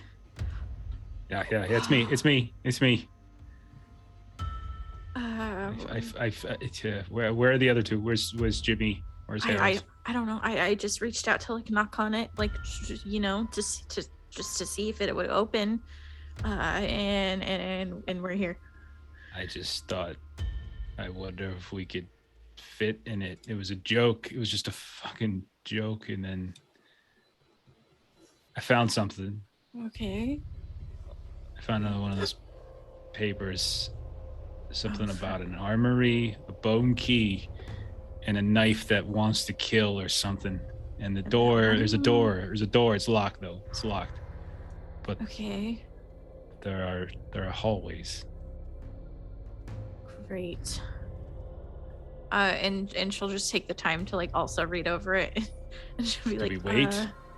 Do we think they're smart enough to figure it out? If they were watched me touch it, like knock on it, maybe they'll do the same. Jimmy would show up just a couple minutes after you too, Stephanie, or a couple moments after you, Stephanie. Okay. Oh, thank God. Okay. Okay. Jimmy. Okay. All right. We're all in the same place now. Except for Harold. I think I left Harold. No, we're all in the same place. We're good. Quick, everybody go left. Quick, everyone hide. Hide. Shh, shh, We just jump out. Ah, He doesn't have a shotgun, so it's okay. yeah. Everyone get under the rug. It's the only place to hide. That's smart. Okay. Yeah, we'll just fill him in. Found it. Yeah. Found the paper. Found the door. Hallways. And as soon as you Light finish filling in somewhere. Jimmy, that's when Harold would show up. For fuck's sake. We found. I am glad that at least if we're all dead together. Yeah. Not dead. We're not Not dead. dead. We're not gonna die. Good. I don't want us to, but We're gonna get out of here. We're gonna go to an actual hotel and then go home, and it's gonna be fine. We're gonna be fine. I don't even like to hunt. You just we'll go to like a movie or something. I'm freaking vegan. Okay, What the fine. fuck? Oh my god. Okay, hallway, over here. Let's go. One of these. Is the All flashlight right. working here? Flashlight works here. And you go to that hallway to the left and you can light it up. And you see that about 10 feet into the hallway, there is a door. Not nearly as ornate as the one in the middle of the room. So eeny meeny miny mo. What's the vibe? What are we thinking? And you always go Check left. the door for traps. wait, so there's 2 hallways, right? Mm-hmm. What's that thing in the center there? That is a locked. double doorway that's very ornate. Do we try the fancy door instead of going left or right? I did. It was locked. Okay. I'm we gonna can- knock on the door. Yeah, that Dum. worked before. Dome. No seeming response. Okay. Is there a keyhole, like a noticeable keyhole is. for it? And we just got a journal entry about a key, a bone key or something. We got this crazy looking door. Should we check the right hallway? Uh, Sure, we know Yeah. there's a door here, so let's check the right. If there's a door there, we'll just go through it, and Okay. whoever's on the other side, we put a hole in them. Okay. as long as it's not us to preface. Right. If it's anyone but us, they Yeah. get a hole. Rolling. Okay. Oh my gosh. Okay. All right, so door on the left, right? Correct? Well, can we Right. peek down the right hallway first just to kind of get it? You would Like, don't you go would down find the- a mirror image of the door. In fact, the handle is even on the other side. Fuck this. I fucking hate puzzles. I always hated puzzles when we played the games. Jesus, man. Just Let's- role play in combat. That's all I fucking ever wanted. What's the door made out of? Just wood. It seems to be like a standard interior door for like a 1940s, 1950s house. I'll get my knife out and I'll just carve a little X on the right door. Go look to see if there's one on the left door. There is not an X on the left door. Okay. At least it's not like a mirror, like upstairs, I guess. All right, let's Good thinking. form up. Let's go. The left door. Left door. I'm right behind you. Okay. All right. Left door. Shotgun sandwich, right? Shotgun sandwich. Shotgun yeah. sandwich. I'm aiming down the hallway we're leaving, so just in case something comes behind us. Yeah. Wow. Yeah. All right. You find yourselves in a library. It's a room that's just packed full of books. You're coming in from the door on the left of that map. Okay. Straight ahead. Well, the whole chamber is rectangular and has bookcases along 3 of the walls. And there's a simple wooden desk with a matching wooden chair. The desk has a reading lamp on it, a few pens, and a notebook on top. Rather than the somewhat pleasant smell of old books, this room has an odor of stifling loneliness. Okay. Smells like my car in here.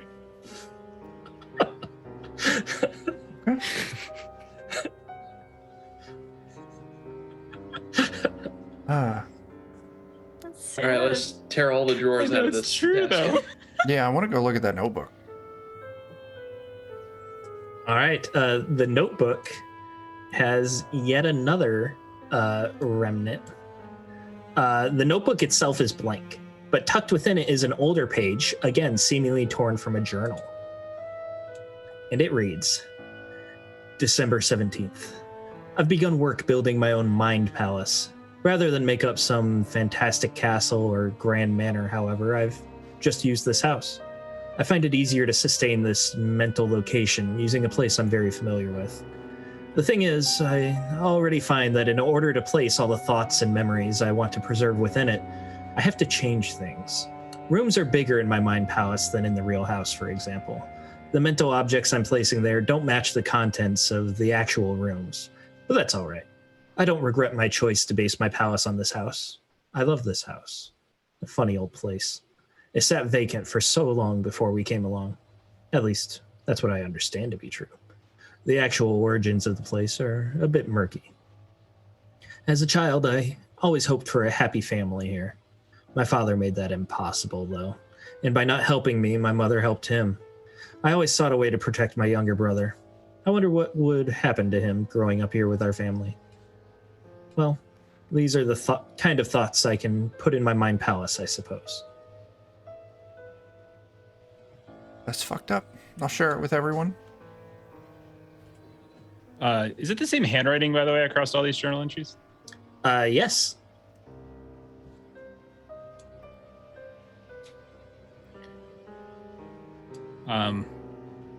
I know you said it doesn't smell like books in here. Are there things on the shelves? Are there books? There are lots of books, yes. 3 bookcases, precisely, with various books they're all mostly full. The one at the top of the map is not quite as full as the others. And various books seem very common, like encyclopedias, dictionaries. And then there's a few oddities here and there that you can peruse. That's probably what I would be doing while they're reading the book or reading the journal entry. Which bookcase are you starting with? So we came in from the left Left. side, so I'll probably start with the top left then. Top Like left. The top case. So you were perusing that whole time that he's reading. Harold, were you reading that out loud? Yeah. Or just, yeah? Yeah. Okay. So you kind of got the gist of it as well. But there are 3 titles that really catch your eye. The first is The Dream Eaters. The second is Cornucopia. And the third is Eyes of the Child. I will start flipping through The Dream Eaters. All right, let's dig in. This seems like a mediocre novel set in the land of dreams. However, if someone has the ability to sense the presence of magic in the land of dreams, then they feel like they are in the real world.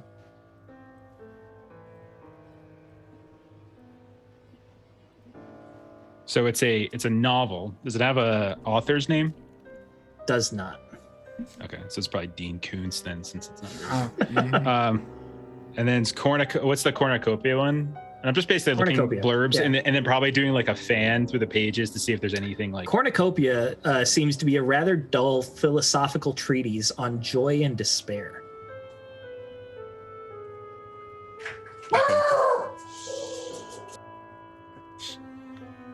There's the ghost of a dog in this house as well. Sorry, guys. And then what's Eyes of the Child? That is a book of whimsical notions about seeing the world with fresh, innocent eyes. And you'll notice that tucked in its pages as you're flipping through is a small bit of torn canvas with a large green eye painted upon it. How close does it? Oh, I wouldn't be there. It would be the mirror image of the one you already found. Right, that's what I would say. Got another one of those fucking eyes here. I'll just kind of hold it up. The question is, did you keep the one that you already found, Harold? I would say yes. The tapestry, probably. The letters and stuff, probably not. Okay. So if you kept that, then you would be able to compare it to the one Wayne found. Are they exact? Like, do they match the same tear pattern and everything? The tear pattern between the two would go right down the nose where they would connect, yes. Okay. There's something, I mean, and then the clock with the little eyes.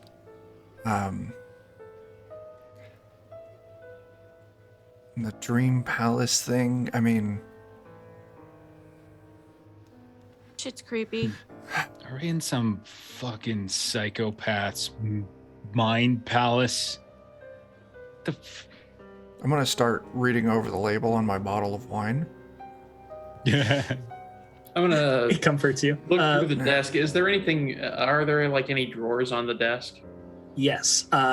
Sorry, real quick, back to Wayne. As you finish flipping through Eyes of the Child, you'll notice that in a corner of that bookshelf, you almost missed it, there are 3 stoppered vials with various liquids in them. Jimmy, the desk. It has no drawers or cabinets, although feeling around, you find affixed to the underside is a leather holster with a small handgun. Oh, hell yeah. Now we're cooking. I will check the gun to see if it's loaded. Yeah, it's a revolver, and it has 5 shots. Can hold All right. 6. Well, then I will make sure the hammer's resting over the 6th empty chamber so that when the trigger's pulled, shot 1. Are you going to keep the gun, or are you going to put it back? I think I'll keep it. Let's see. I'll tuck it into my black leather belt. Do you do All the right. thing where you like tuck it right down, barrel, pin pointed right at your dick? Is that what you do? Absolutely. I work at a cannery, for God's sake. Stephanie, Wayne's flipping through books. Harold is reading journals, and James is messing with revolvers. What are you doing? I'm checking out the bookcase along the bottom. So if we came through that door, I would have took a right. Okay. Let me scroll down here. This bookcase is a series of shelves well stocked with mostly nonfiction. It's a variety of different ages and amount of use on each book. Give me a rating 3 check. Ooh, okay. 9 plus 3. So Plus 3 is 12. So yeah. you needed a 10 with rating 3. So as you're perusing, you're kind of flipping through, touching each one, and you notice that one feels a little different.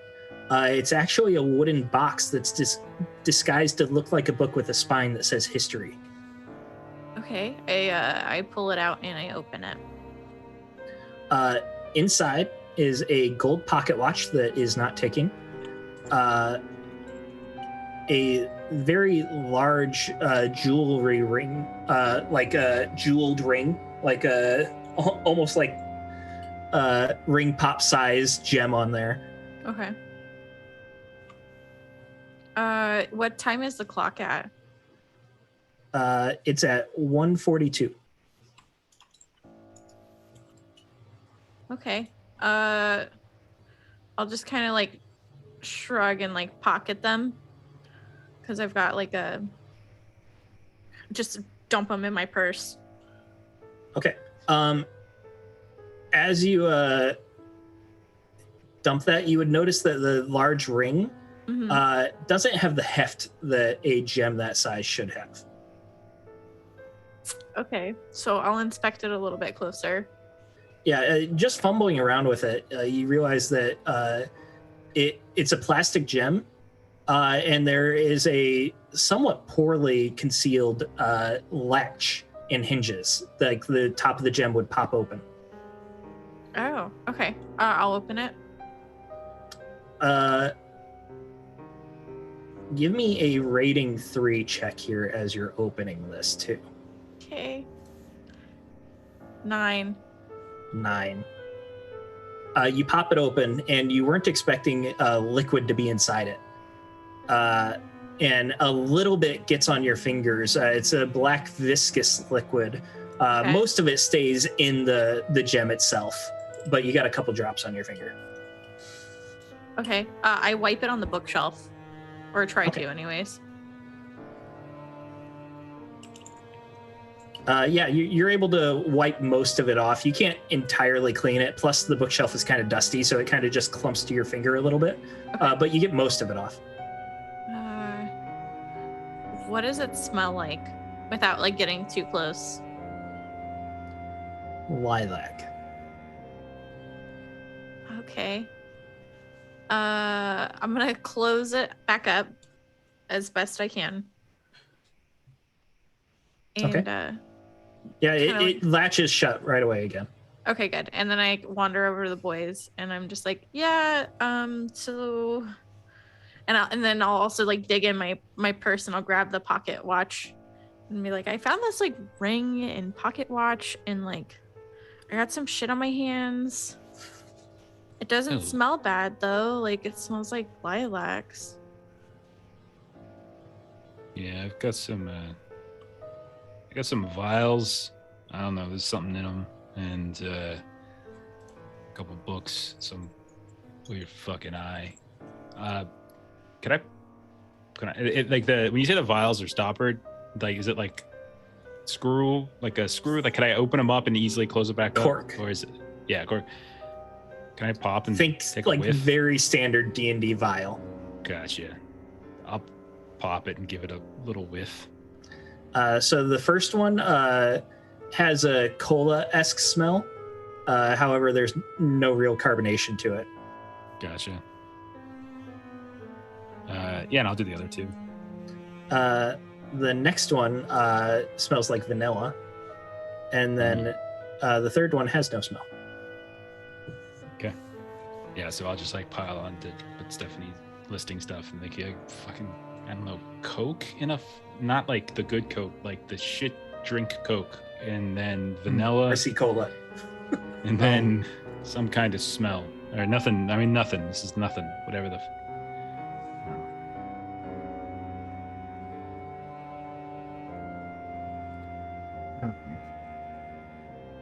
Found another gun.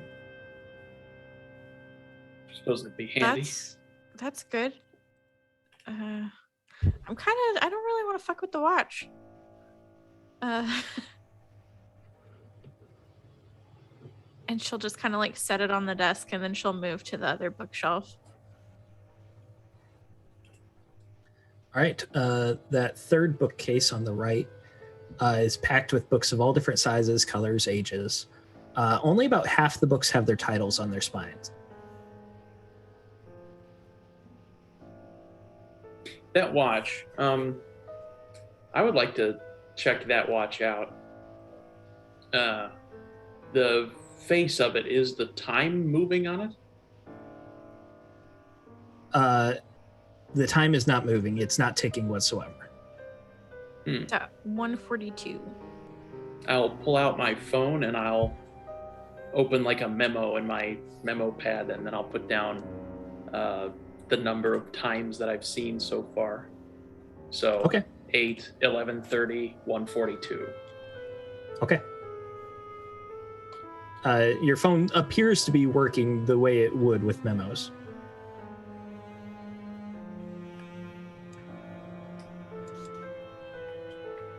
Stephanie, as you're hanging out by that back bookcase, you're lingering a little bit. You kind of turn to give Jimmy the watch, and the books begin shuffling behind you and rearranging themselves. Like I said, shit's haunted. Do I recognize any sort of like pattern? It looks as if there's someone invisible just pulling them out and rearranging blindingly fast. Okay, I'm gonna leave that be. I'm not interested anymore. With the commotion of the books, can I go over and kind of watch what kind of order they're getting put into? Yeah. Yes, you can. as they're being rearranged so fast, you can't see if there's any rhyme or reason to it. Okay. After a few moments of this, they do go still, and the word stop can be seen spelled out in the new arrangement on the titles of the books, based on the colors and the appearance of all the book spines. Okay. It says stop. It says stop. Stop what? Who's doing what? Can whoever moved these books, can you move them again to tell us to stop what? Do like yes or no questions or something. It's simple. Does not appear to be a response. Okay.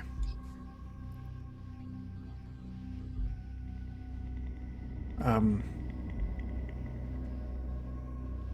gonna touch the book somewhere. Yeah. Wayne will start throwing some of the books onto the ground.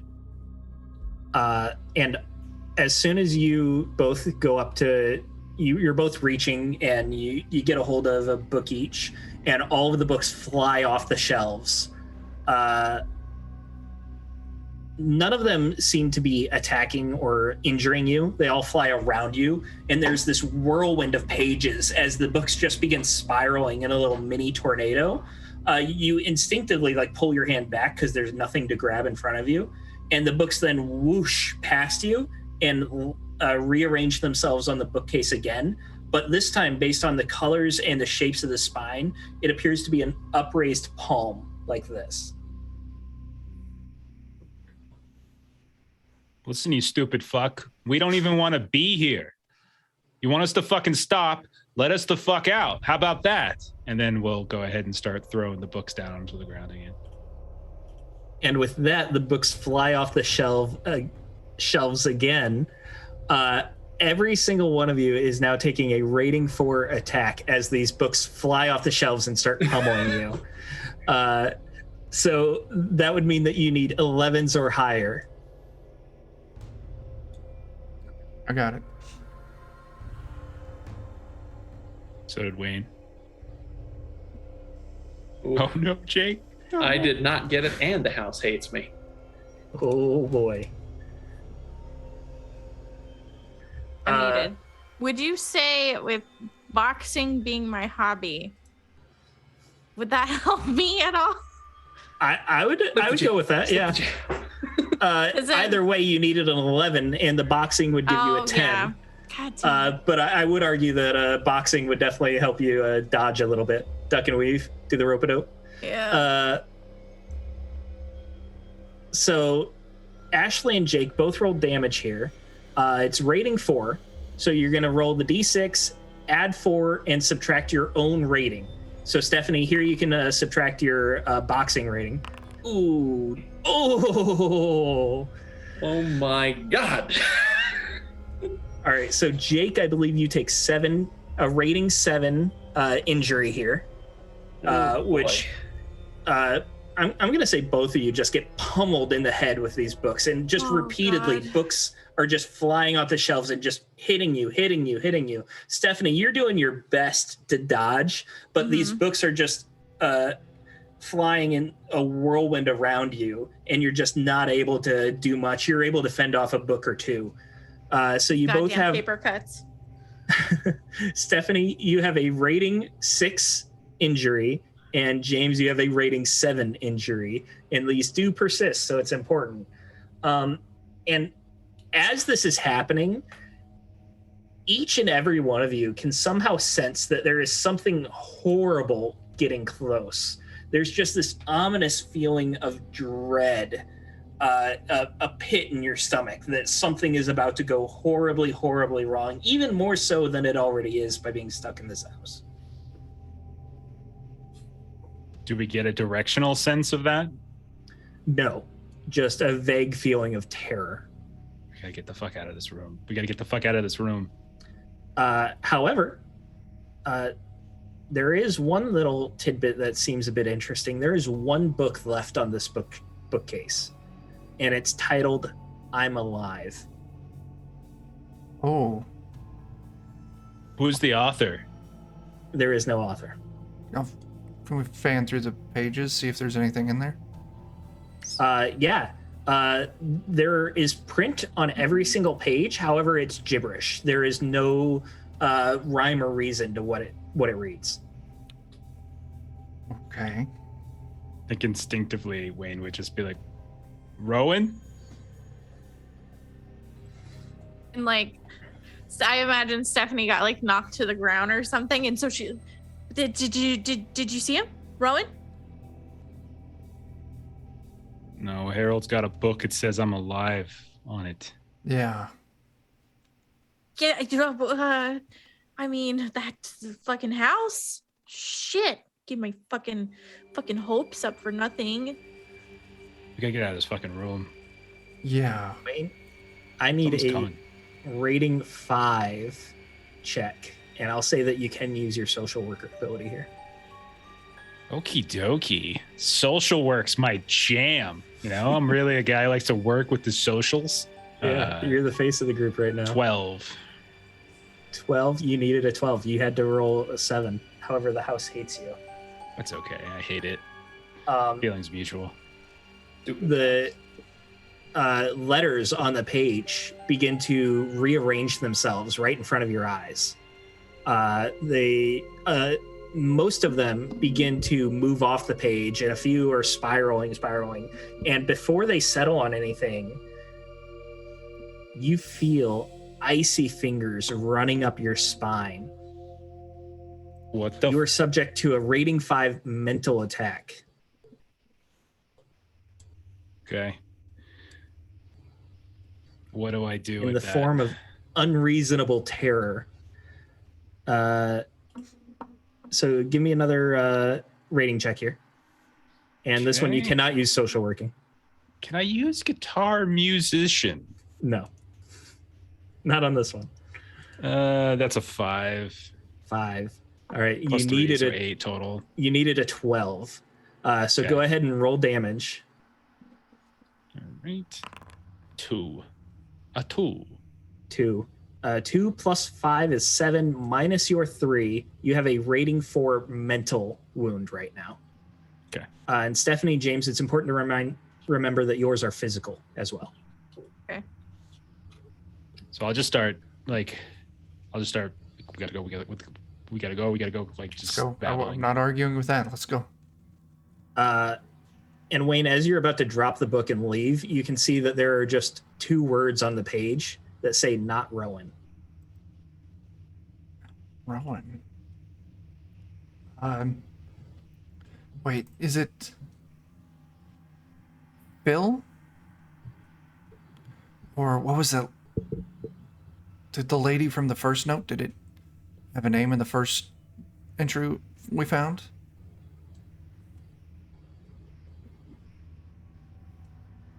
Are you asking the book? Or are you asking Wayne? I'm asking Wayne, I guess. Marjorie was a name I have.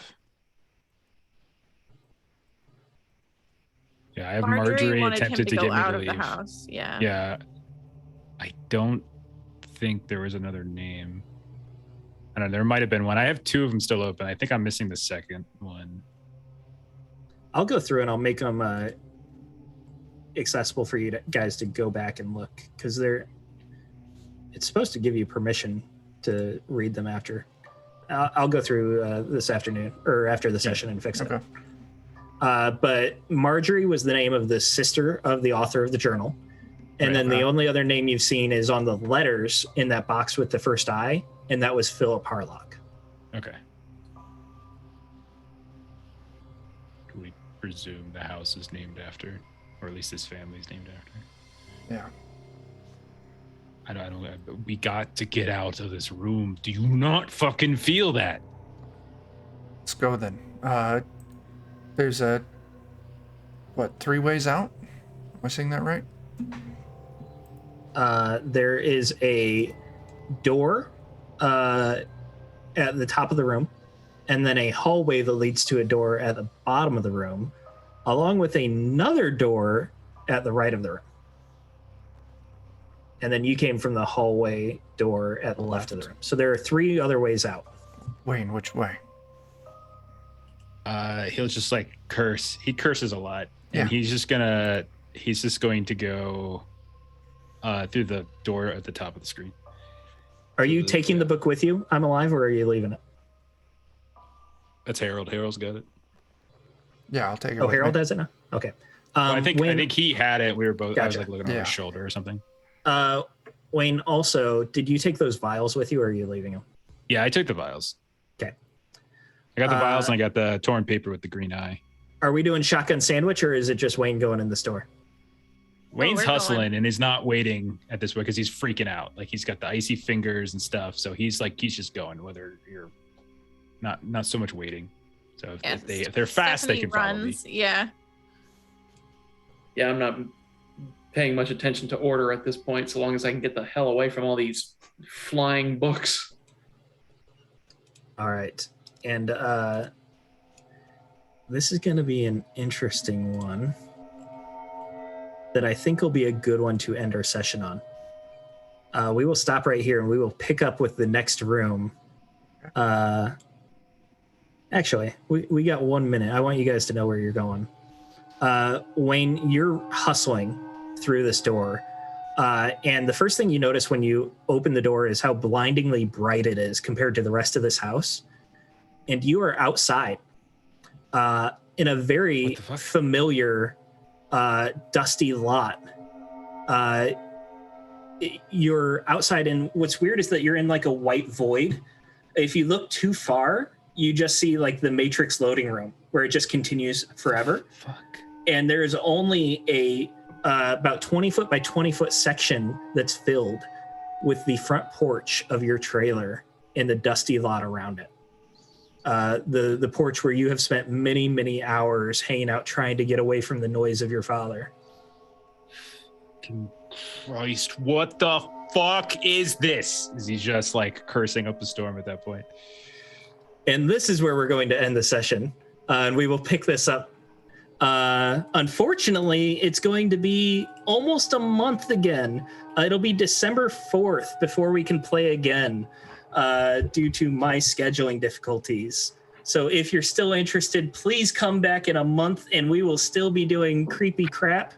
And I will be tormenting players continuously. Yeah, I'm writing Chuck, it on my calendar. what do you right got now. going on? that's me. What is today? Today's Saturday. So, Sunday, it's tomorrow. You can catch everyone but Ashley over on Steam Steel and Murder as Bert runs us through some more Shadowrun. But then for Defenders this week, we got Wednesday, we're doing Pathfinder 2nd Edition. And then Friday, we're going to be doing we got a homebrew system that Joe made that we're going to be testing out.